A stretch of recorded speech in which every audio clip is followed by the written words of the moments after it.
One of the most remote nations on Earth, threatened by rising water levels, has today experienced the damaging impact of what's known as a king tide. Tuvalu is a small group of islands 10,000 miles and 11 time zones away in the South Pacific. Islanders fear that the area could disappear within 50 years if action isn't taken over climate change. Well, our environment correspondent, David Shukman, has travelled to the islands, and we can join David there now. Hugh, thank you. It's a stormy time here in the heat of the South Pacific, just the combination of high tides and strong winds that people dread. Because Tuvalu is so low in the water, it really does run the risk of becoming the first country to fall victim to the way our climate is now changing. Incredibly beautiful, but incredibly vulnerable. The fragile strips of green that make up this country only just break the surface of the ocean. But for how much longer? The mighty waves of the Pacific pound the shoreline during what's called a king tide, the highest tides of the year, and the effects can be devastating. This is the island's main road. I mean, we've never seen this in the past, water coming all the way up to this far. And our house is just up behind us. But the water also surges up from underground, through the coral the islands are built on. In the space of an hour, the lowest areas are all flooded. Everyone impact. This priest carefully through the waters on his way to conduct a funeral. The higher the king tides get, the harder it is to keep things going here. So can you grow anything here? No. Because it's too salty? Yeah, too salty. Okay. The seawater is poisoning the soil and people are nervous. It makes me feel scary. So what will happen to us in 10 years' time?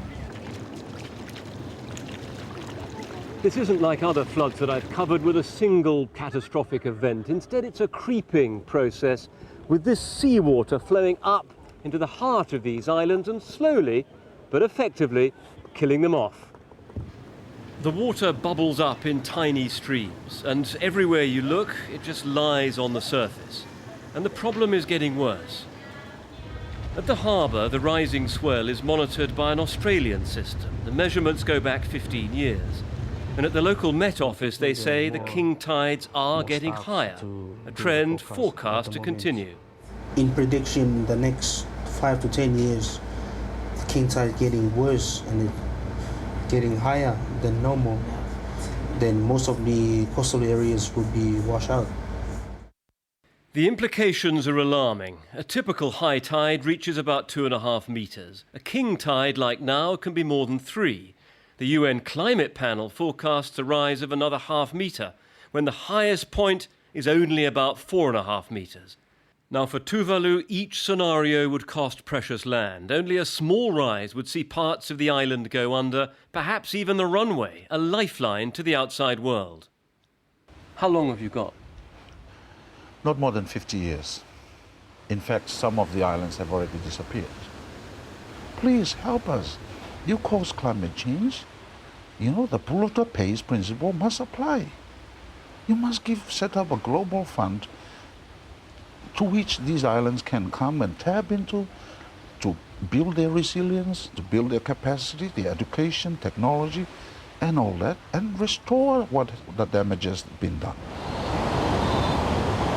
People here say there must be a technological fix if a rich country like Dubai can build entirely new islands, especially since these are so narrow you can cross from one side to the other in a few short paces. The problem? They're founded on coral, which is porous.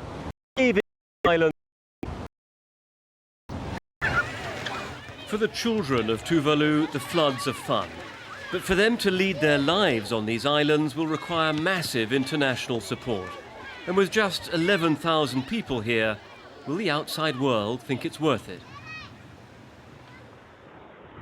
Now, of course, Tuvalu does get some aid, but not nearly enough to keep the rising sea at bay. So the international community faces very soon a difficult choice of whether to draw a line between those who get saved and those who don't. And in the meantime, People here are getting ready for another king tide. Right now it's low. It's due to get very high in about 8 hours' time. Back to you in the studio.